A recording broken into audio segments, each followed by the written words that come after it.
tonight's play will go under review.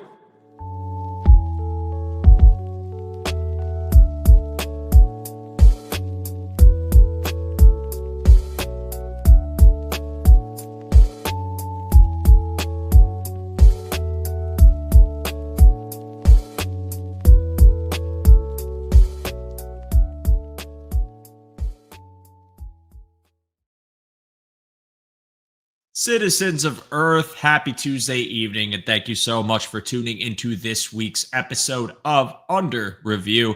My name is Joe DeRosa. You can find me on Blue Sky at, actually, I have to look at it because I always forget I changed the handle, Under Review, c1.bsky.social. One day I'm going to get that right. It was not tonight. But thank you all again so much for being here. And as you have probably seen, if you are keeping close tabs on the team during these warm months, minicamp has begun. Mandatory minicamp. All players must report.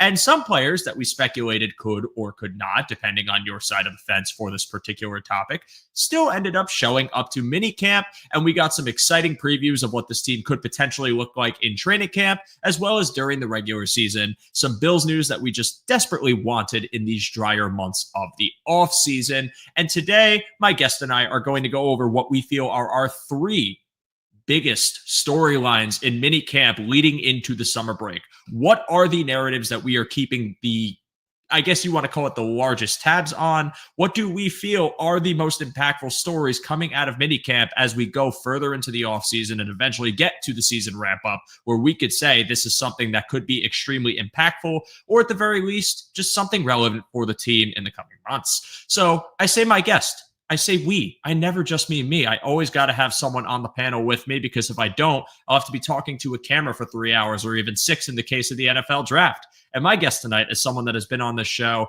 multiple times. He's one of my favorite people to bring on because he is a delightful human being and also an awesome conversationalist. That is the one, the only, someone who works for Trainwreck but is not a Trainwreck himself, Mr. Mike Bunt. Mike Bunt, welcome back to the show. We were talking offline. It has been a few weeks, but I finally got you back. How are you doing tonight, my friend? I could be feeling better, but I'm always down to be talking Bills football and excited to be on the show, and can't wait to break down some of these offseason storylines. Yes, sir. And, you know, it's minicamp. It's not training camp. It's not the big show yet, I guess, if you want to talk about offseason news, but it's something. And I thought it would be fun to just have this episode because these are topics that we can revisit once we get to the actual moments at St. John Fisher, and also just Bills news, man. And we got a couple crumbs of Bills news today, including one, which is that James Cook did show up to mandatory minicamp. So while there was questions about whether he was going to show based off the contract negotiations, he decided, hey, I don't want to get fined. I'm going to be there. And then he showed up, and he even said it himself. He likes his money. Much respect to him for that. And the other news is that the Buffalo Bills signed linebacker Shaq Thompson to a 1-year deal. The former Carolina Panther, shockingly, becomes a Buffalo Bill. I guess, Mike, I'll spin it to you to just open up the show with your thoughts first on James Cook. And we'll go to Shaq Thompson in a little bit. But obviously, we don't really know what the future holds for James Cook. So I am curious about your thoughts, because I have seen you tweet about this topic, so I want to bring it up. Do you think that just given the way this conversation has gone, the negotiating tactics, the back and forth, the uncertainty, this is James Cook's final year as a Buffalo Bill? What do you think? Yeah, my head says it's most likely his final year in Buffalo. And I'm a little disappointed that that's probably going to be the case, because even though running backs are replaceable, I do believe top-end running backs bring something to the table, a skill set, trait, whatever you want to call it, that is hard to replace. And James Cook does bring that with his explosiveness, the ability to take any touch to the house on any given play. So I would hate to lose him, but when you're getting negotiations on the table where one side is saying $15 million for a running back and you're not one of those top 2 or 3 guys in the league, the money gets a little bit silly. And it's really hard for me to see both these sides finding common ground. First of all, you already have the situation with Dalvin Cook in Minnesota, where he put up a lot of production, more production than James has. And that ended up really never paying off from him from a financial standpoint. So literally James has his brother to look at to say, yo, dude, you can produce, but that's not going to get you paid. And, You look at Cook, he's right in the prime of his career right now, mid-20s. He's coming off a historic season. He now has 2 1,000-yard seasons. He just tied a Bills single-season touchdown record. So my thought is this. The Bills value James Cook and are willing to pay him. But there's two different viewpoints on where he ranks. Cook wants to be in the group of the top 5 guys in the league. And the Bills are basically saying, you're in that next tier. And the money is vastly different with those 2 tiers. So unless there's going to be some compromise on either side, I don't think it's likely they're going to get a deal done. And the gap between Cook and someone that they could draft in the 2nd or 3rd round next year isn't really going to be big enough to where you can warrant paying him $13+ million.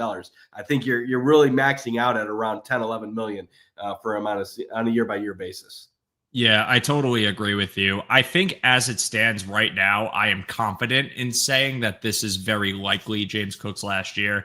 Obviously, nothing is certain and negotiations can change. And we have seen that happen in the past, and we have had offseason conversations about players that we thought were all but certain to leave and end up staying put.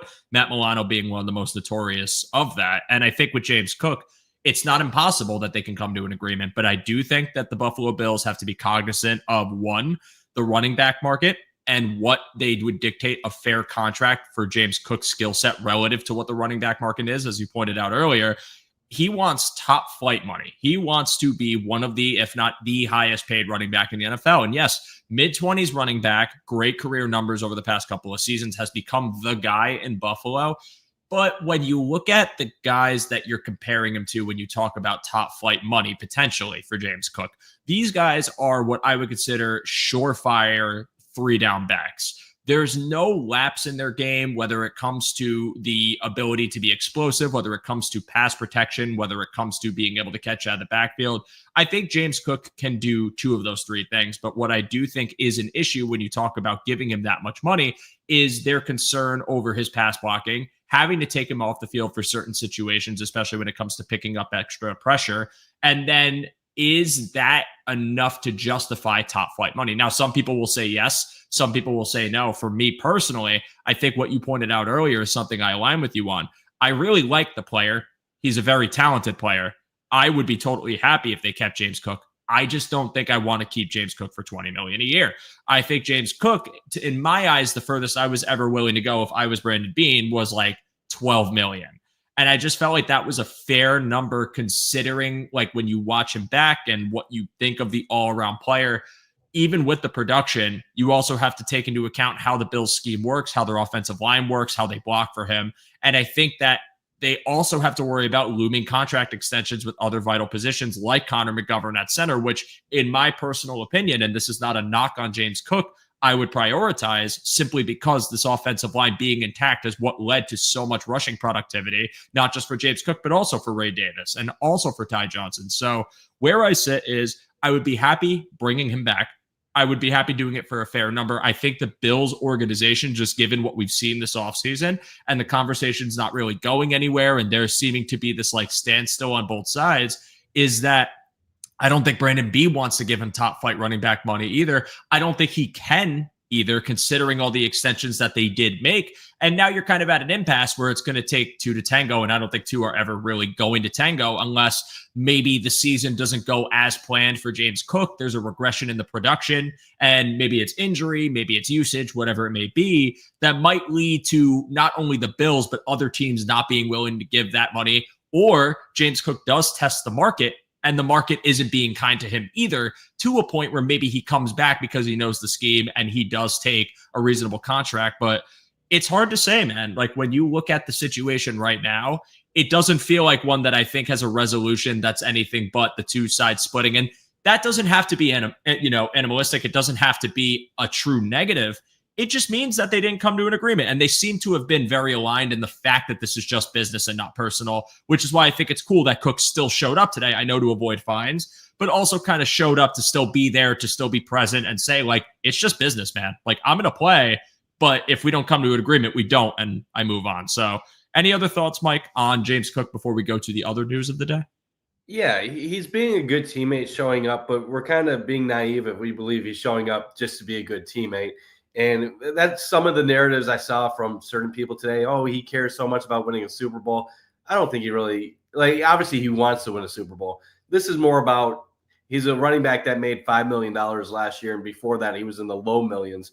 He just doesn't want to give his money back because he hasn't made that much of it in the NFL to this point. And it's just a tough situation overall. I believe a big reason why you're seeing him at minicamp today is because it's kind of a sign saying we aren't that close to getting something done.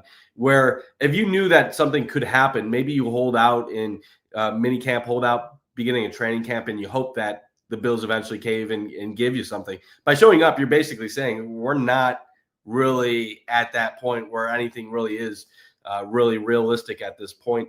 And it is a tough thing because, like you said, you would be willing to go up to 12 million. I'd be willing to go up to 11, 12 million. And that is considerable money for a running back. That's probably running back 5, running back 6, something like that. I think that's around what like Josh Jacobs is making right now. Yeah. I have to look at the numbers again, but like other top flight running backs are making similar contracts. And he is near that level. And that's why it's hard because you look at Saquon, 3 down back, physicality, speed, burst, everything.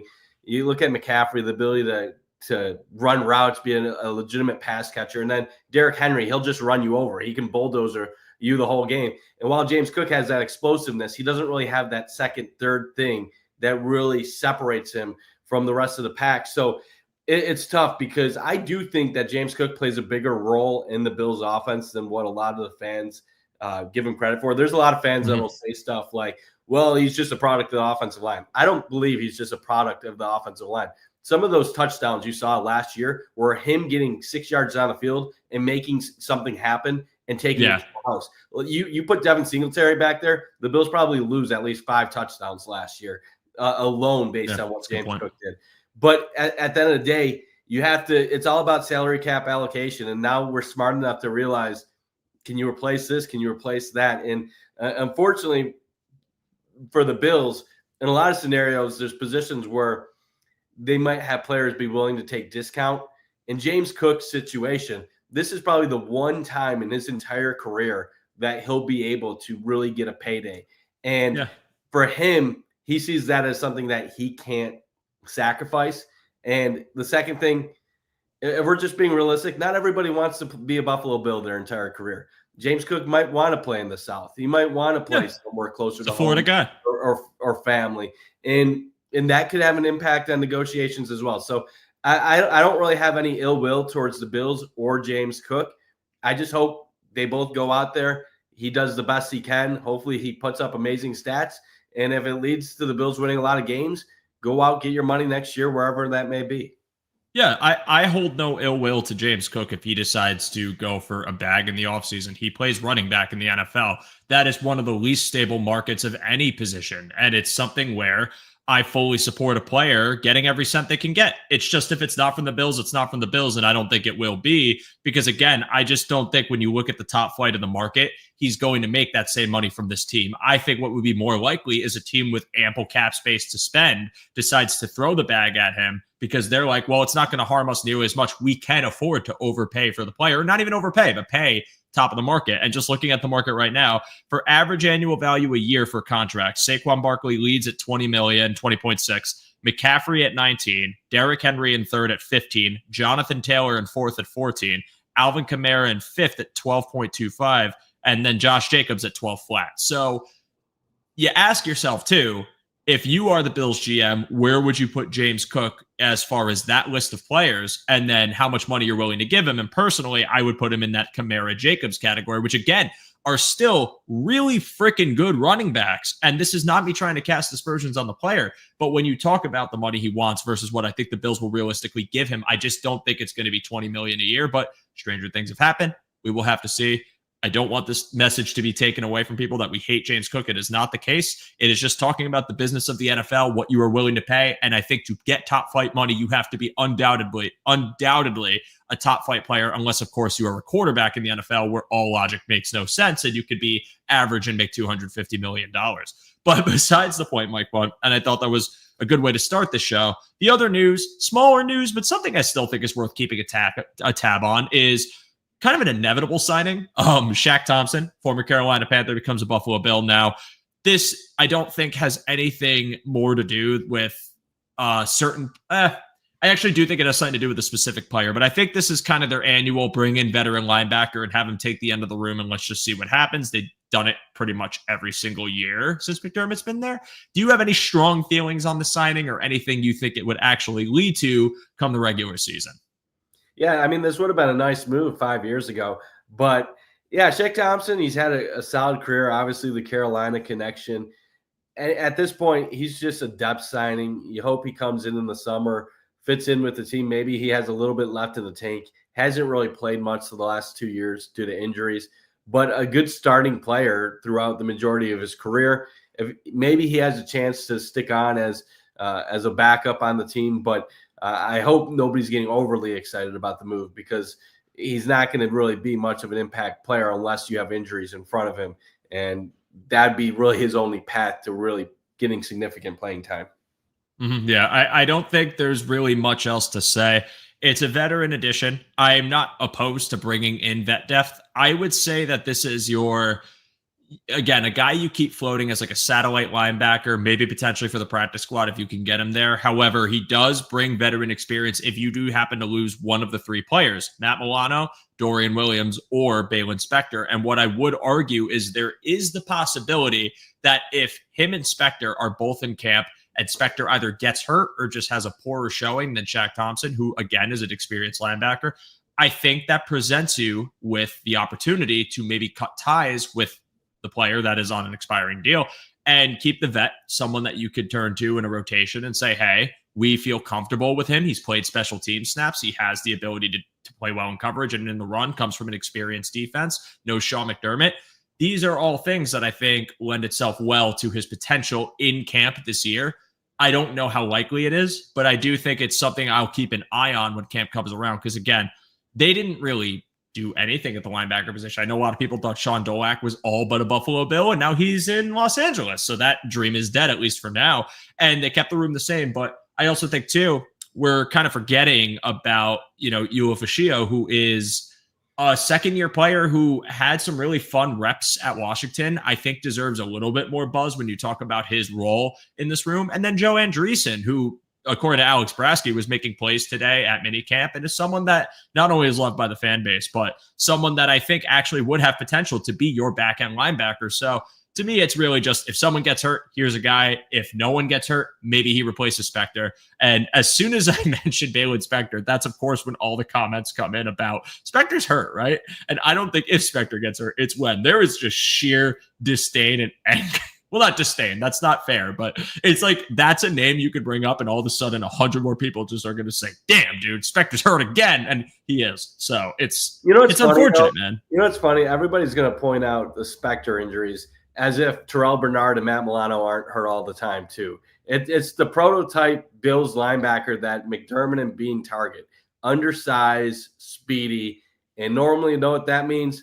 Lack of durability when it comes to health because you're not the proper size to take the impact that you're going to face on a weekly basis in the National Football League. Yeah, it's a punishing position. And the Bills have shown you that they are willing to take maybe what would be argued slightly undersized players to play that position. So you get that frame hitting as hard as they do. And while it's beneficial when it works, you are prone to some bumps and bruises. And Spector is a player that gets bumped and bruised a lot. I think it's a combination of the frequency of injury and the play that's been on the field. And I've defended Spector on the show. I thought there have been games where he actually did a really nice job filling in as a starter. I think, though, last year when he got more reps and teams knew to attack that spot of the field, you saw him get kind of thwarted a bit. Like they just bullied him. And of course, the health issues that is going to lead to this opinion of him. And honestly, man, I don't think he comes back after this season, whether it's in camp, whether he goes through the regular season. I do think that Shaq Thompson is a nice piece to keep around. Because again, if you go in that direction, you're getting, as Bills fan pointed here, like a veteran, someone that knows your defense and someone that has had like a lot of, I almost said great success, but I didn't want to get Borat quoted, but has had success in the NFL. So it's interesting. We'll see what happens. But Mike, I want to move on to the actual kind of nitty gritty of this episode. And that is our 3 storylines. And really, again, this could be anything. What I told Mike offline was that we are going to do 3. We don't know what each other's are. He'll read his, then I'll read mine. just whatever we felt like things were worth keeping an eye on. Again, things that you take into the summer before you get to training camp and just say, this is something that I really want to watch out for, or something that I think based off mini camp makes me more excited to see or more interested to see. So Mike, back to you. Number 3, what is your third biggest storyline of mini camp as we head into the rest of the summer? So I don't really have 1, 2, 3 in terms of importance. So I'll just basically say what my 3 are. I'll start with one of the 3. I think this wide receiver battle, at least the depth part of it, is fascinating to me, because what I hear fans saying and what I think are completely different scenarios right now. And what interests me beyond just who ends up 3, 4, 5 making the team, getting cut, is I believe a lot of the Bills' framing of an offense last year as a run team, a team that focused heavily on the run game, was not only because they saw what happened 2 seasons ago when Diggs wasn't successful down the stretch, but I think they also realized we don't have a good enough receiver room to really be very good as a pass-heavy team. We don't have matchup advantages. We have slow outside guys that are not going to really win a lot of one-on-one battles. We have to beat teams with the run. Insert Josh Palmer, Elijah Moore. Now you got a little bit more variables in your receiver room. 1, I want to see how this receiver battle goes down. 2, I want to see, are the Bills going to go a little bit more to a pass-happy offense again? I'm not saying going back to the Brian Dable days, but Josh Allen was under 3,800 yards passing last year. I'm fully expecting him to go back over 4,000 yards passing this year. That's a fun take, honestly. I think that a big part of their reliance on their rushing attack was their concerns over how consistently they could get plays off against good man coverage teams. And, there were a lot of times where once they faced more potent secondaries, even in the playoffs, they did have to pivot to just more power running, but it ended up working because they seem to have been able to do that against really any team if they were just able to concentrate later in the year. I think that now with this wide receiver room, which I do also have on my list, I am very interested to watch the back end of it, but also, again, those 2 players you alluded to, specifically in Palmer and Moore. Now, with Josh Palmer, we've talked about him on the show before. It's obvious why they brought him in. He has the man beater skill set. He creates separation down the field, across the field, and it's something that this Bills offense can greatly benefit from. But Elijah Moore is the one that I'm really watching. Now, a lot of people could see that signing after the draft and kind of call it a throwaway, or just like, he's wide receiver 5. He's not going to really bring much impact. I argue that there is going to be a lot of impact from the signing, so much so, and I'm not saying 1,200 yards. I'm not saying Stephon Diggs receiving title season. I am not saying anything insane, but I am talking about like a potent 500 to 700 yards from Elijah Moore. I'm talking about a productive separator that can work out of the slot, but also align as a boundary wide receiver, whether you want to have him as your Z on a play and get him up the field. And someone that has proven he can do so, and when competent quarterback play is behind him, actually be a productive receiver. He is someone that, I know this argument has been made for a lot of players who just never really do much in the NFL, but I actually buy stock in the idea that Elijah Moore has consistently been in subpar or average quarterback situations, and that having a player of his skill set, a youthful player, I believe he's only 25 years old, someone that has separation ability, route running prowess, speed to boot, is someone that I think Josh Allen, 1, would love to throw to because he has had a receiver like that. Again, not comparing him to Stephon Diggs, but he has had a skill set of separation by route running tactics in Stephon Diggs. Elijah Moore is someone who could benefit this offense in the same way with that same skill set. And I think that Josh Allen, in turn, would thrive off that and feel comfortable throwing to him. And there have been reps in practice today that I feel he was very connected with him and looked really good and really explosive after the catch. So I'm really in alignment with you that this wide receiver room is going to be one to watch, but really more so for that back end of the room, where if Elijah Moore does wind up being your wide receiver 5 to come into the year, which I won't say is a lock, but I think has a very high likelihood, I want to see what the role for him looks like. Do they use him simply as a wideout going upfield, or do they take advantage of the skill set and line him up in the slot, use him in motion? Get creative with Elijah Moore, because I think there's a lot to like about this player still, who really came into the league super young and I think has his best football still ahead of him, still maturing as a player. But again, playing with inarguably the best quarterback he has played with his entire career. And I think it does make me really excited as I punch my microphone up. It does make me really excited going into the summer, getting ready for training camp, because assuming we keep seeing this connection happen in minicamp, I think it's reasonable for Bills fans to be very optimistic about the player they just signed for really no money at all, or just even like slightly lump sum if you want to talk about the incentives. A player that could have a lot of benefit. And like you saw it last year, I see someone brought up Matt Collins in the comments. Like Matt Collins was that off the street signing, that vet signing that came in and had a huge impact on this offense. Like I won't undervalue what Matt Collins did as a blocker, as a receiver, as a presence. That could be Elijah Moore this year. And I think it's fair to be excited for the player. I think it's fair to kind of keep him on your radar in minicamp and training camp. And I think it's why I have, receivers as something that I am calling a huge storyline for multiple reasons. And Mike, there's one more part of this that I want to bring up too, but it's Keon Coleman. And I think it's obvious, but Keon Coleman's potential development and whether he has good or bad showings at minicamp. We already know that he had a couple catches last week and that he had a drop that kind of got highlighted, but I want to see consistency from him. I want to see if he continues to separate against these. And again, it's, padless drills. It's going to be pretty easy for a receiver because it's usually disadvantageous for a corner in general.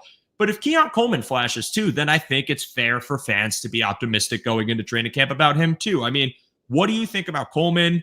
Like, what are you, at the very least, like your opinion of him right now? I have a few thoughts. I want to just respond to your Moore point, and then I'll get to Coleman quick. Mm-hmm. I'm excited about Moore, but I feel like the expectations have gotten so high on Moore that it's inevitable that his performance is going to be a letdown to most of the fan base this year. And the reason being, everybody keeps bringing up the quarterbacks he played with in the past, and everybody talks about how he had 60 receptions basically the last 2 years. We have a couple problems when we say stuff like that. First of all, he was on the Jets for 2 years. He was a second-round pick, and a team that had literally no passing game elected to move on from him. They're not just moving on from him because he's not putting up stats. They're seeing the film. Other teams are evaluating him. And yet, the best he could end up with was the Browns. He goes to Cleveland. He's the number 2 receiver there. He ends up with 61 receptions. Now, a lot of Bills fans are down on Keon Coleman after his rookie year.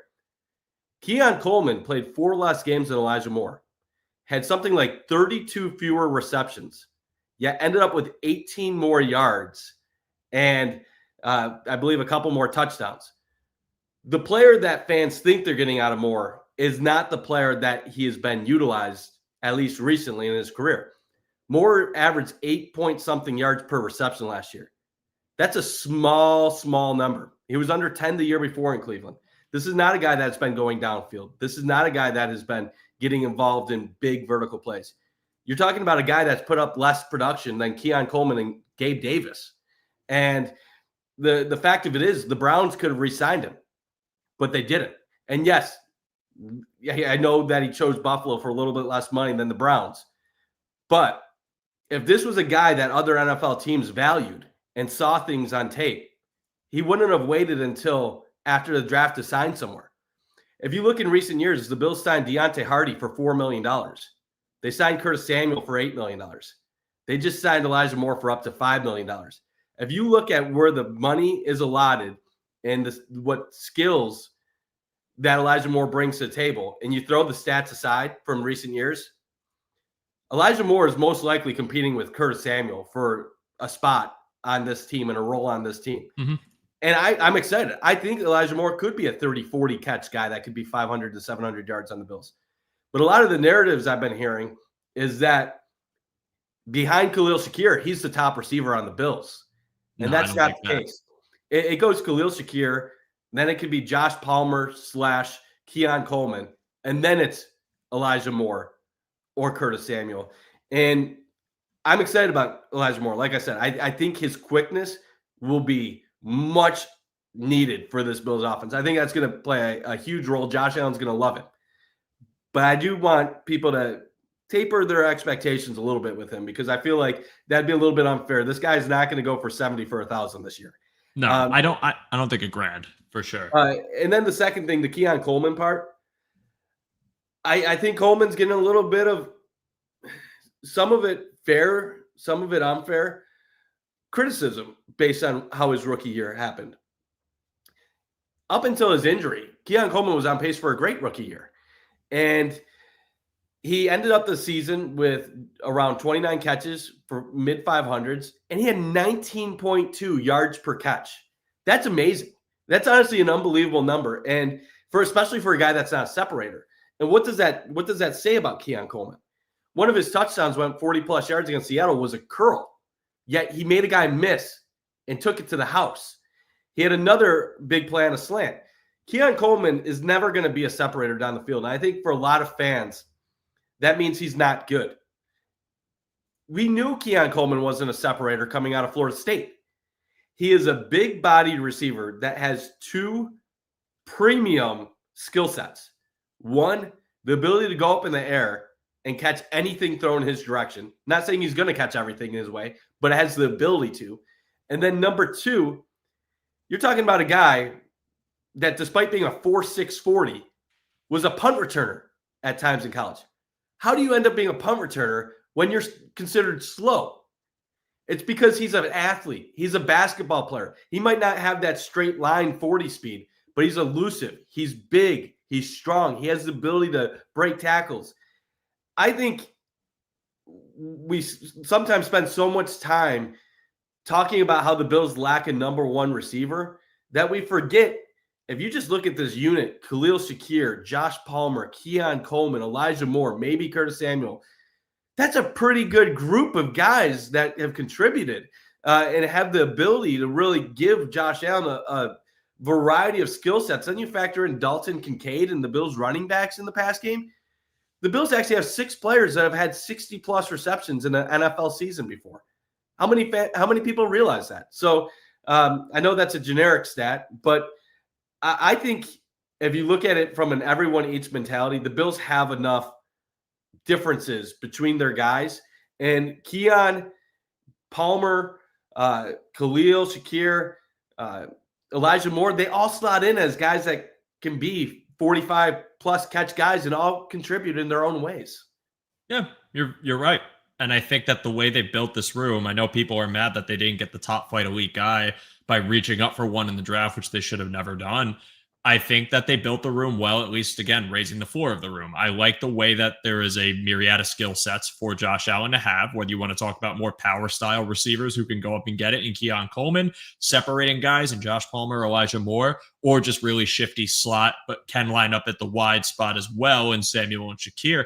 It's a room that is capable of getting open, capable of extending drives. Downfield separation, we would have to see because it's unproven with their new additions, but it is possible. But I think it is a sustainable group of guys that really have different ways of getting open that can be productive. And I think that's a reason to be optimistic. I think as far as Coleman goes, he's a young project player. So even with having criticism of him in his rookie year, I also took into account his injury and the fact that he was so young and so unrefined that it is going to take some time for Coleman. And I do think we have to realize how much work goes into this type of player and what it could end up looking like if the development curve pans out. But that's a big if because it's a huge undertaking. But they've been able to make projects work before. In the case of Keon Coleman, there's so much to like about the player as far as what he brings to the table with his athleticism that I am willing to ride it out and see what it looks like from year 2 to year 3. And if I see any progress going in the right direction, then it just enhances the hype more. Because to me, that's just telling you, like, yeah, he's starting to get it. It's happening. You got to give him some time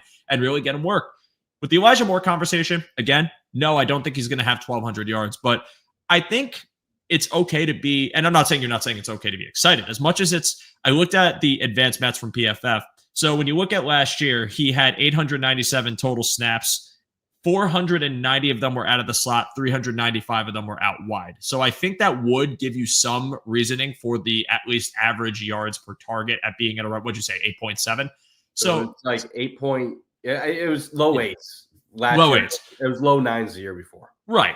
And he was primarily a slot guy, at least slot guy coming out of college. I think where it kind of stands for me is I still hang my hat on the fact that I think his skill set was one needed for the room, but also something that can be valuable for guys like Coleman, guys like Shakir, because if you do have him line out wide, I think he can win against man coverage. I think he can generate separation. I do think he does give you a downfield threat. I think in the case of Cleveland last year, having 61 receptions with, again, the stretch run of like a decaying Deshaun Watson and Jameis Winston and the Pandora's box being open and just the uncertainty that surrounded that quarterback position, I think there is something to be said. As far as the Jets point, it seemed more generated. And if you want to have a knock, I think the knock would be more so that I keep saying more like unintentionally when I say his last name too. I don't mean to do that, but it just keeps coming up in the sentence. Like if you want to say you're worried about, well, if he's not getting the target share, is he going to like give it his all on every play? Is he going to take plays off? Like that would be a thing I'd have some level of concern for. But the profile, again, this is me being optimistic for him as like wide receiver 4/5, not wide receiver 1. But I also don't think wide receiver 1 exists in the Bills offense right now. It's also important to point out, and this is why I don't love the quarterback conversation of who were his quarterbacks in the past. If you're a number 2 receiver in Cleveland and you have Joe Flacco when you're throwing your ball and then all these other people throwing the ball, you're still the number 2 receiver. You're getting 100 plus targets 2 years in a row. And yes, he had a high rate of just uncatchable balls thrown his way. But you're talking about over 100 targets.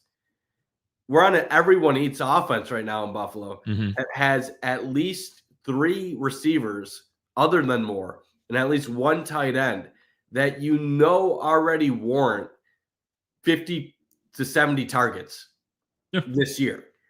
So it's really a math equation problem. A lot of people are assuming, and I'm not. I don't want to say this for everybody, but a lot of people look at it as if he put 60 receptions in Cleveland, he's gonna do 60 in Buffalo, 60, 70 plus in Buffalo. He's gonna put up numbers. They're not considering number 2 target in Cleveland. Now he's going to be in Buffalo. He might be the number 4 target, and it's similar in other sports too, like hockey. There's players on the Sabres that can put up 70 points and a lot of goals. Then on another team, they might be a second liner or a third liner getting 45 points. Why? Because they're getting more ice time on a crappy team. I'm not saying Elijah Moore is not a good player. I think he is a good player, but I think he also benefited statistically by being on a worse roster the last 2 years. And we do have this tendency of saying as fans, well, just pair them with Josh Allen and they're going to go off. And yes, we've had examples like Stephon Diggs go off. We've seen the best version of Cole Beasley. But Brown. We also saw Amari Cooper come to Buffalo and do nothing after coming to Buffalo. And yes, he dealt with injuries, and he was struggling the beginning of the year. But Amari Cooper was 1 year removed from being 1,000-plus yard receiver. People were hyped about Trent Sherfield coming to Buffalo. There's a lot of players that we have hyped up or have had bounces up, but there's a lot of players too that haven't quite lived up to the hype. So it's important to consider role and fit scheme-wise are just as important as anything else. And I think that's often overlooked. Now, the reason you and I both like Moore is I think he is a scheme fit. I do think he fits an important role on the Bills. But that important role to me isn't wide receiver number 2. No, it's being realistic and saying he's like 4 or 5. And I'm okay with that. I think a good season for Moore would be 40-plus receptions, get me 500 to 600 yards. And I think that would be doing his job. And if that opens up Keon Coleman a little bit more, if that lets Josh Palmer – because, I'll be real. I don't know if you guys on Cover One have talked about Josh Palmer a lot. I feel like a lot of times on my shows, people really don't want to talk much about Josh Palmer. I was going through Josh Palmer's numbers the other day. His second year in the league, he has 72 catches. His third year, people look at the catches in the 30s. He missed 6 games.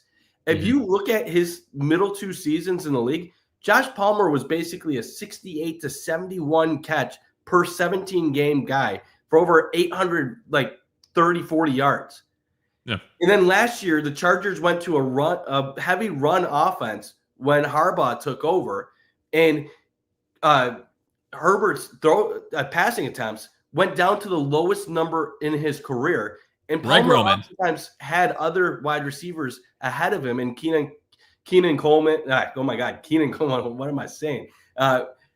Keenan Allen and Mike Williams. And the point of this being, I think Josh Palmer has somehow become underrated in this receiver room, and he has the ability to have a lot bigger impact than what a lot of people are saying. Yeah, no, I'm pretty, I keep saying it, I'm pretty optimistic on Josh Palmer, but I think it's because, again, my expectations for the player are not 1,000 yards. That'd be awesome. It's not impossible. But again, like I'm not saying that either. I'm saying, like if you can give me 55 to 60 for 800, give me Gabe Davis numbers for Josh Palmer. If you had 3 receivers or even like if 2 receivers giving you Gabe numbers and then just like other guys accruing like 500, like 400, I still think that's a success. Again, it's like we hyper focus on putting up 1,000, putting up 1,500, but I think it's the quality of the numbers. And like, yeah, you could put up 1,300 on a bad team, but that's volume stats that are great for fantasy, but don't really mean much other than cool, he's a 1,000-yard receiver. But does that translate to an offense that's a bit more crowded? And I think in the case of Moore, it is a crowded offense. I don't think he's going to have 60 receptions, but I think where you can be, hopeful for the player and look forward to the player is just what that skill set is in tandem with this offense. So this is just a fun conversation. I'm glad we both had it on our list, and it's taken a brunt of the show, honestly. But it is the most pressing thing, and I really like your idea of maybe it makes the offense a little more pass centric. I think it's not going to be a major ratio change, but I could see an uptick. But I had this comment on the screen for like 30 minutes now, just because I like this point a lot. There is a quiet danger with everyone eats. Quarterback wide receiver chemistry is important. It comes with reps. That is another thing that I do think gets overlooked a bit when you talk about the committee-based wide receiver room, and maybe something that goes against Elijah Moore or Josh Palmer, maybe more than Palmer, is if you are on the back end of the wide receiver room in a run-heavy offense, there are only so many chances coming for you in general, to a point where I don't think 60 receptions is going to be the count for Moore. And I think it's not even just because of an inability to get open or not getting targets because he doesn't want to be targeted because he's bad, because he's not. It's more to do with the fact that the Bills will be running the ball heavily with, a myriad of different rush concepts, and there are other receivers also in the mix of a very talented offense. And also the possibility that even if Moore is on the field and getting open, Allen might be pressured. Allen might have to leave the pocket. You might not get a throw off in general. So this is a great point, because those reps matter and that rapport has to be built. And there could be targets coming Moore's way that are either off throws by Josh or just inability to connect. And that has to be taken into account when you talk about projection for any of these receivers, but especially expectations for Elijah Moore, especially if you think like we do, he's going to be in the back end of the wide receiver room. So great comment from you. Coco Eden, I think is the name. But now moving on. Don't mind. Yeah. Go for it. It'll be all good. And I say that everyone eats a lot, and I am a big proponent of it. But the last thing I will say, and I don't think this is being discussed enough, look at the contracts for the Bills pass catchers the next 3 years as Josh Allen goes into his 30s. You just extended Shakir, so he's going to be with the Bills long term. You have Keon Coleman for the next 3 years. You have Josh Palmer on a 3-year contract. You have Dalton Kincaid the next 2 years, and then assuming that he gets his option, his first-round option, him another 3 years. We keep saying everyone eats because we don't see any stars in this offense. I want to let people in on a little secret. I think the Bills already know their 1, 2, 3 receivers, and they include Kincaid in that pass catcher. Yeah. I don't think they really envision this being everyone eats going forward.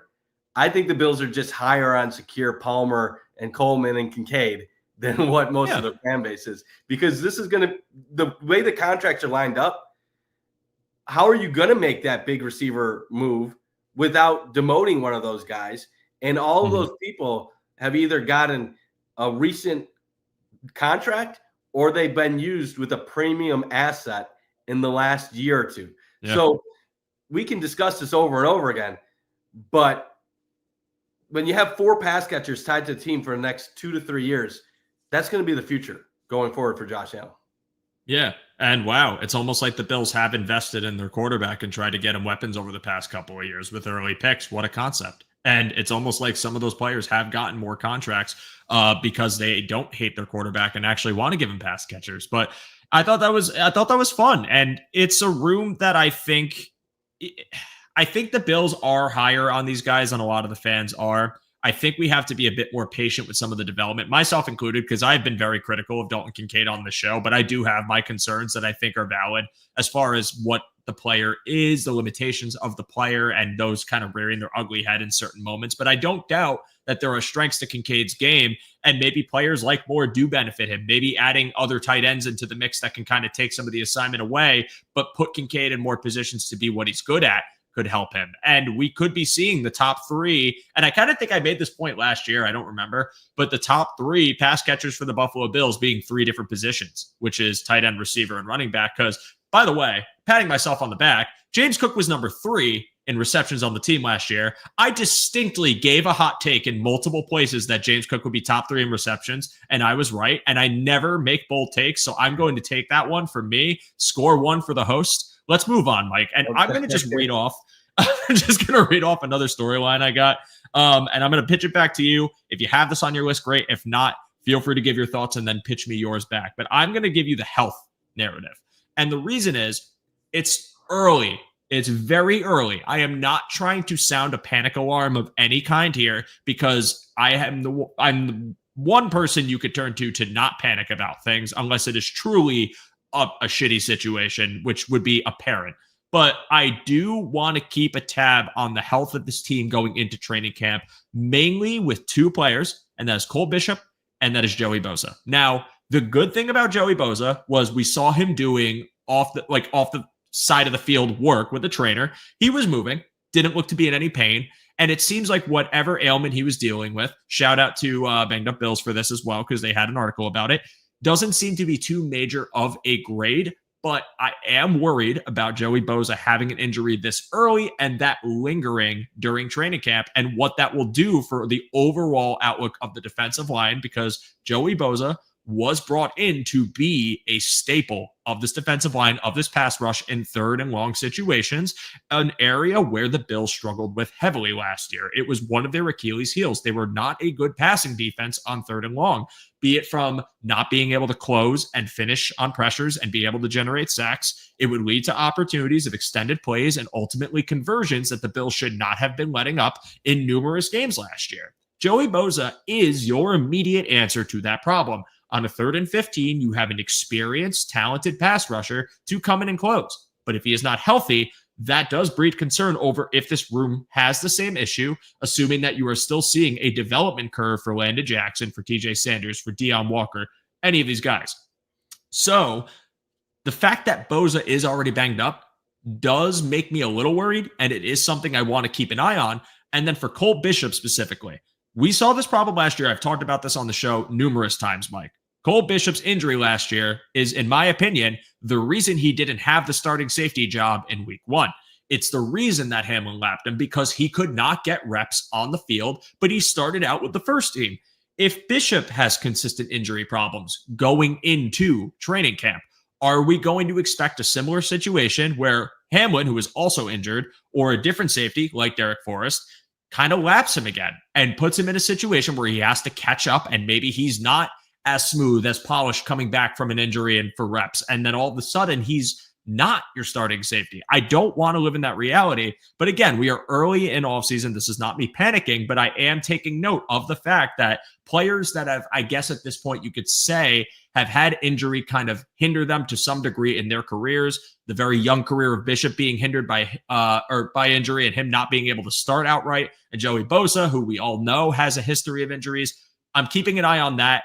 I'm keeping tabs on what it looks like in training camp and whether it is a consistent narrative that we now have to worry about, especially for both players who are going to be, in my opinion, very leaned on players in this defense. We're not talking about backups or your backup nickel or something along those lines. We're talking about debatably the starting edge rusher for the Buffalo Bills and the starting safety for the Buffalo Bills, both being banged up early. And hopefully those injuries are things that I'm just bringing up for the sake of a show and nothing more. But if they're not, what do we do?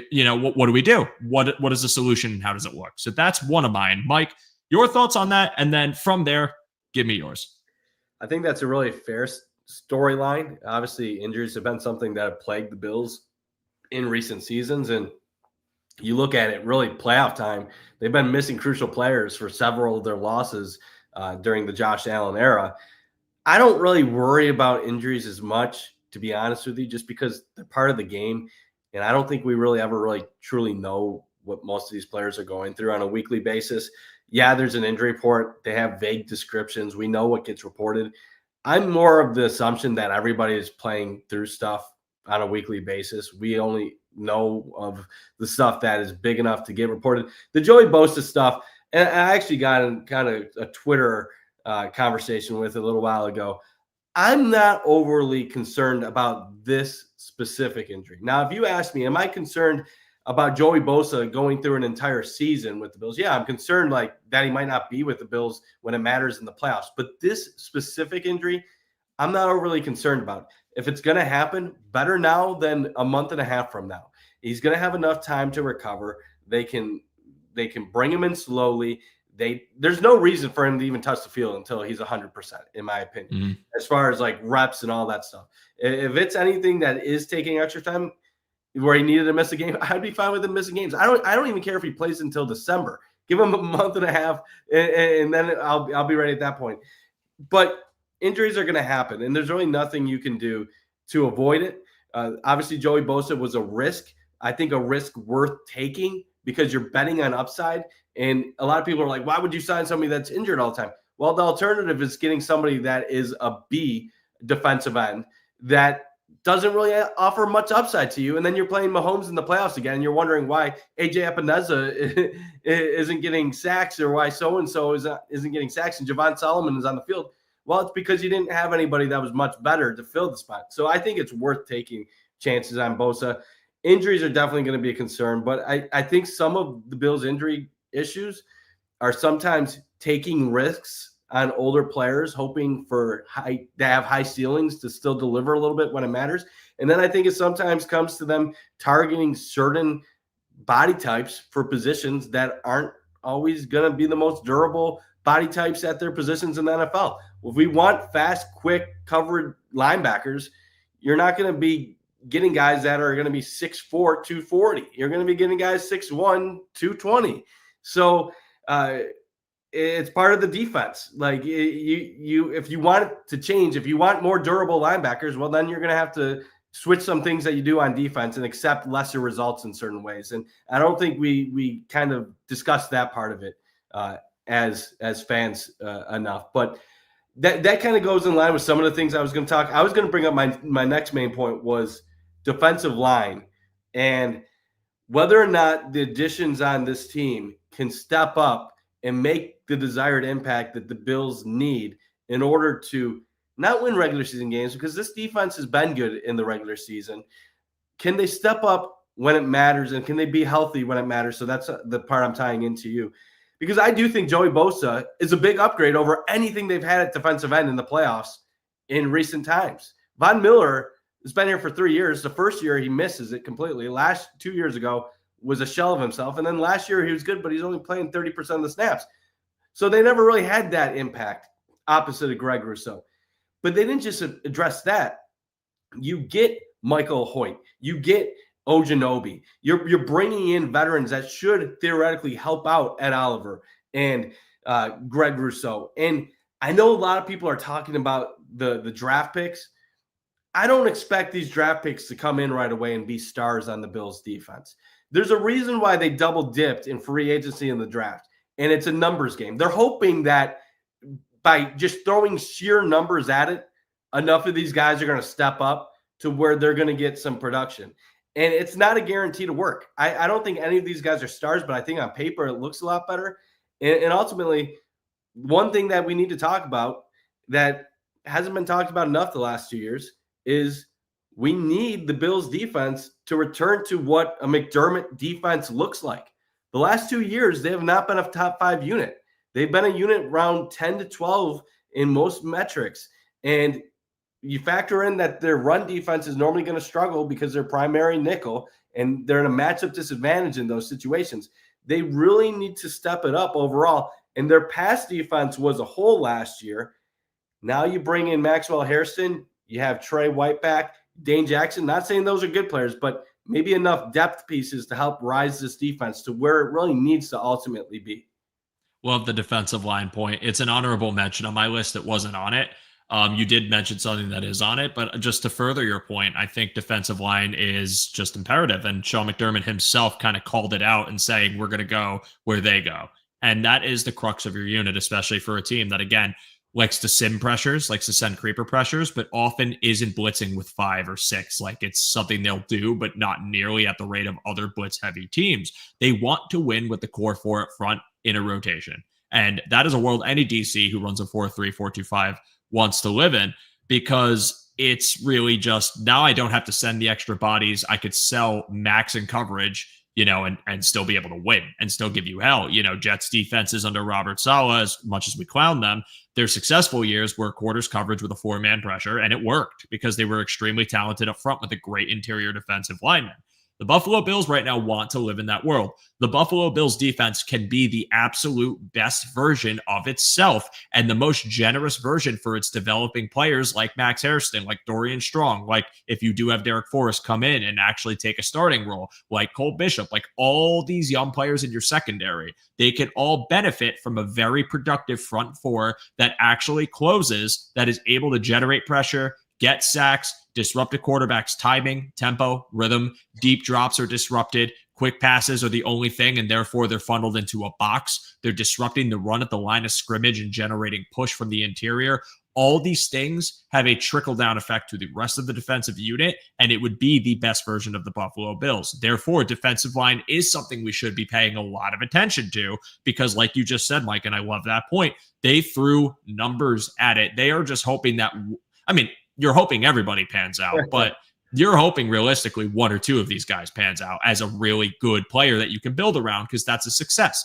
If TJ Sanders is that actual Bills one-tech profile that plays like Daquan Jones, but younger, hungrier, faster, stronger, that's a huge win. That's a huge net positive for your defensive line. But now you pair that with Joey Bosa. If you're getting healthy Joey Bosa, if you get positive development from Landon Jackson, which is a realistic possibility, in my opinion, given the box he was put in at Arkansas and what more flexibility in this defensive line could do for him, given the fact that he has such a freak athletic profile. This could be the best version of the Bills D-line we have seen in a long time, maybe ever, if those investments pay off. And what that would mean is your defense as a whole is just going to be so good, so much better, because in my opinion, despite the fact that this Bills defense under McDermott hasn't been what we've seen it be in years past, it has still been good.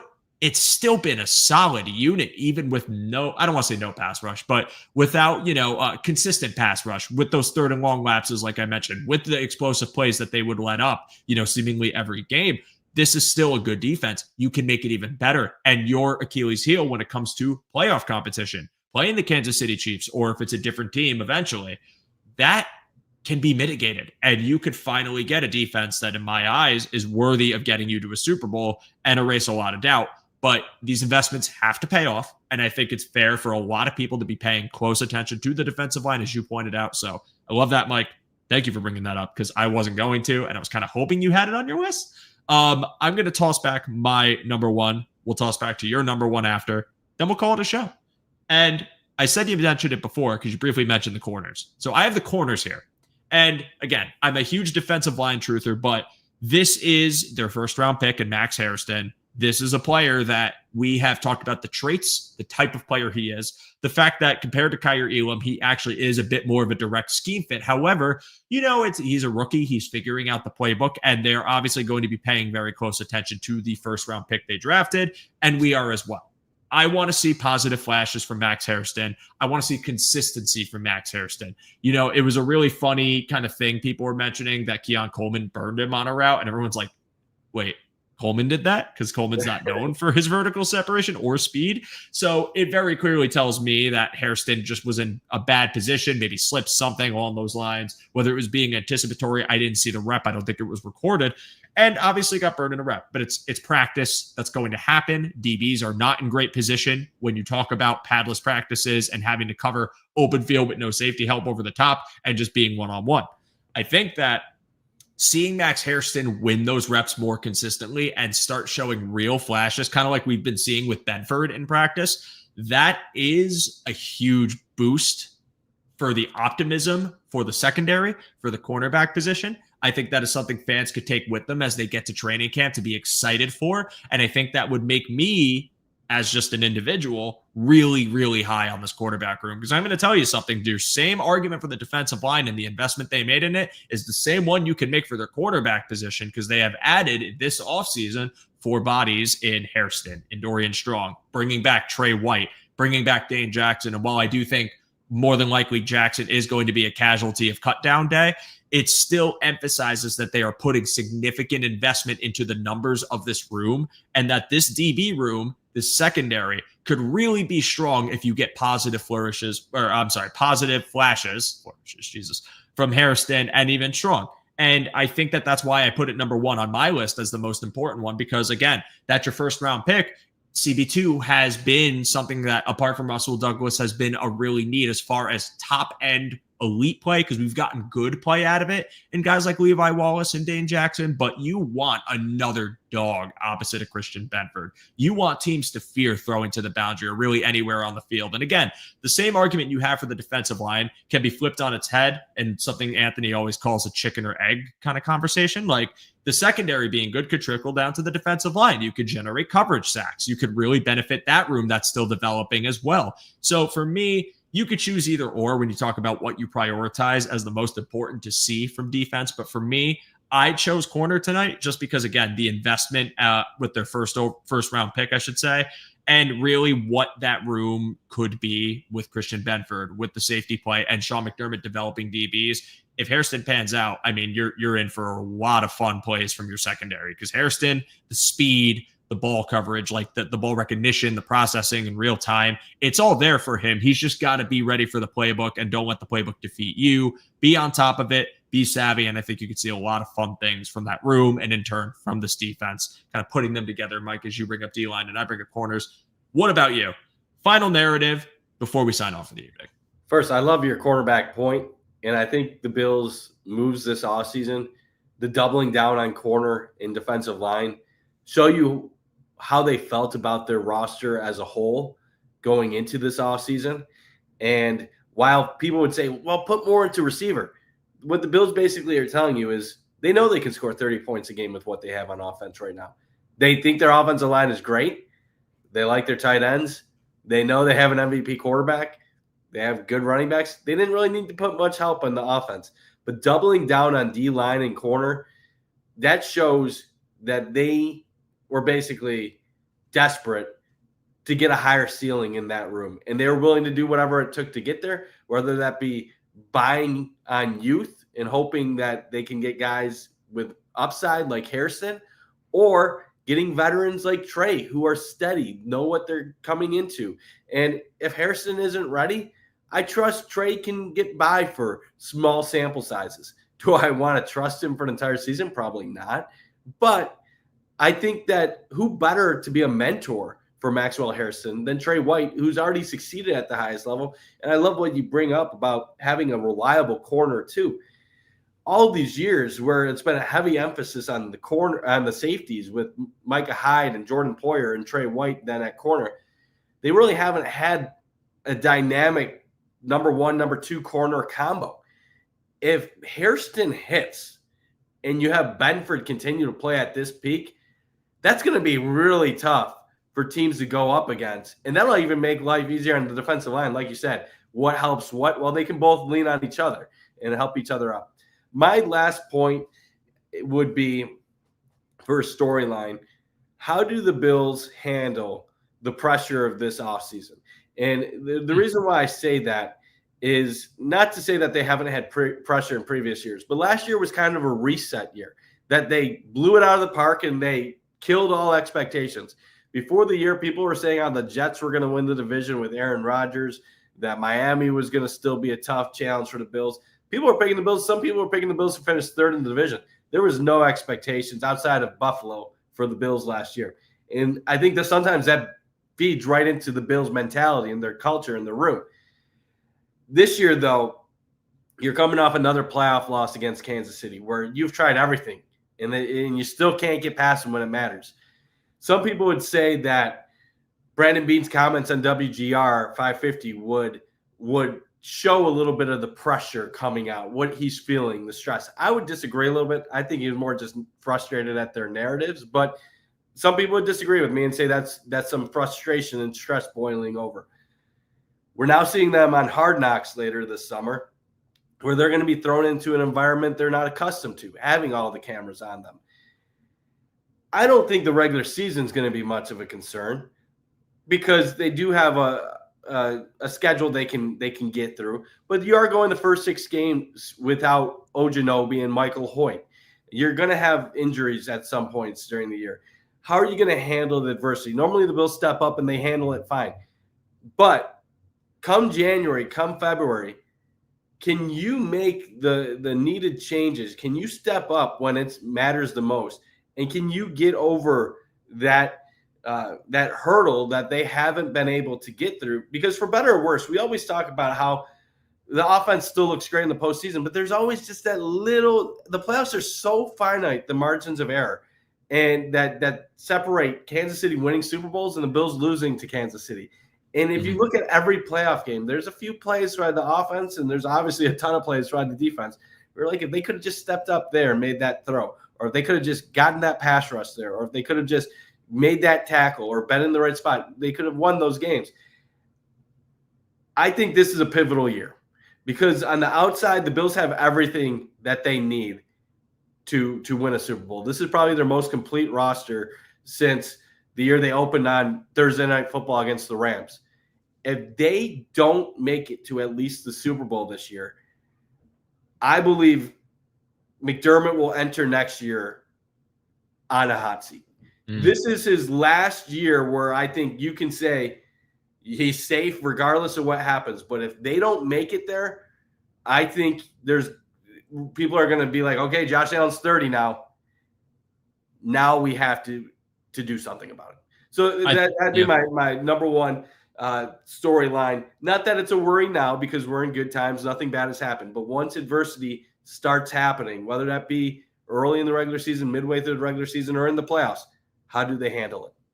I love that point. I think that's a great one to keep an eye on. And yeah, you have to ask yourself, are they going to kind of respond the same way they did last year? Or is there going to be an added layer of pressure since they exceeded expectations, made the AFC Championship, and you have this kind of universal understanding that they can do that even with worse talent, but now they've made the talent better. So is the inverse going to happen where you improve the roster, but all of a sudden you're not living up to the expectations you had, which has seemed to be a trend for them, where every other year seems to be like this down year where they win, like they still win the division, they still have 11 games, they still go in the playoffs, but it's uglier.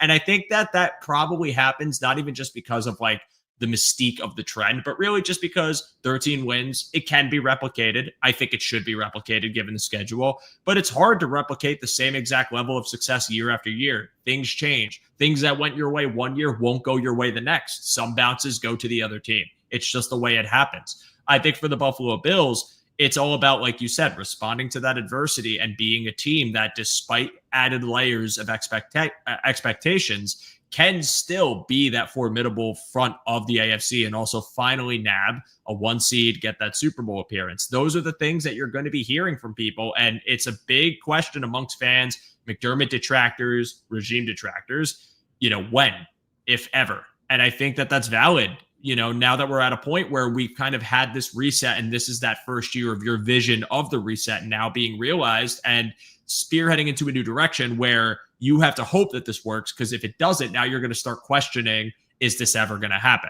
So I think it is fair to say that the pressure is on them and that they have to respond to it. And I think it is fair to say that if they don't even get back to the same point as they did last year, you have to start asking the question, will it ever happen? And I know that's very definitive, and you never know with football, but I think with the tenure Sean McDermott has had and Brandon Beane have had, you are allowed to ask that question. As much as I defend McDermott and being on the show, I also am willing to say, you guys have made the investments. We have to see some return on this. You could sell me on the idea for another season if it doesn't happen this year, just because of how young these players are and maybe what youth infusion could look like, which could lead to some hiccups. But then I'm still going to say, well, you know what? These are your picks and they have to start showing me something or I'm going to lose faith. So I don't think we're at that point yet. That's an extreme for the future. As you alluded to, we're in good times right now. but I think it is fair for fans to have expectations. There is an added level of pressure for the Bills. They have to respond to it. The schedule, the way it shakes out, at least right now, seems in their favor. There's no real excuse for them to regress, but that can happen. It can happen to any team. But I'll leave it there, Mike. You have been an awesome guest, and this has been a great conversation. I always appreciate your time, your insight. I think, with minicamp and the dry weeds of the offseason, this was still a very productive conversation. But I always like to give my guests the floor. You know this by now. You've been on the show many times. Mike Bunt, tell the good folks who are watching this show right now where they could find you, what you got going on. Give them the good word. Yeah, if you can tolerate my commentary and you enjoy what I had to say today, you can find me at Mike_Bunt on Twitter and part of Trainwreck Sports. We're growing a ton on Instagram. Give us a follow. We know Cover One of the smart football guys. We try to be the fun football guys. So we know our place. We recently added a cool, awesome guy to the team in AJ Sobalski, a good Legend. friend of yours too, Joe. So we're trying to add to our level of football intelligence, but we appreciate anybody that follows along, and we enjoy talking Bills football, Sabres hockey, whatever it might be, Buffalo sports. Oh, yeah. Give him a follow, guys. Check out Mike's work. Check out everything going on over there. AJ's a good dude, too. I was happy to see that he got something over there. He's been on the show a couple of times. Always a pleasure to work with. So check out what he has going on. I appreciate you, Mike. This was awesome. I'm looking forward to just more offseason discourse and hopefully some exciting things to come out of minicamp. For all of you that tuned in, I appreciate the kind words in our chat. I appreciate you joining us. Before you go, be sure to like this one. Be sure to click subscribe if you are not subscribed to Cover One already. If you are on YouTube right now, Facebook, wherever you stream our content, don't close your browsers. Just take a brief pause because Anthony Prohaska will be on after me with Disguised Coverage to discuss James Cook, the hot button topic of minicamp, and it will be a very insightful and well thought out analysis, as it always is from him. My name is Joe DeRosa, and again, you can find me at under review c1.bsky.social. I am over there for the show specifically, and it's been pretty cool. I like that platform a lot. But I'm going to put up the banner that says Joe Refoy. Again, all of you were fantastic. We will see what happens tomorrow in the coming days and have our narrative set for the offseason before we get to training camp. It has been a very dry off season because every off season is really dry, but stick with us. Cover One and all of the great content creators in our space like Mike Bunt are here to guide you through the slow season and get you to more exciting times in just a few months. But for tonight, I hope you all have a great rest of your evening. Enjoy your Tuesday. We will see you soon. And as always, go Bills. Thanks for watching, everybody.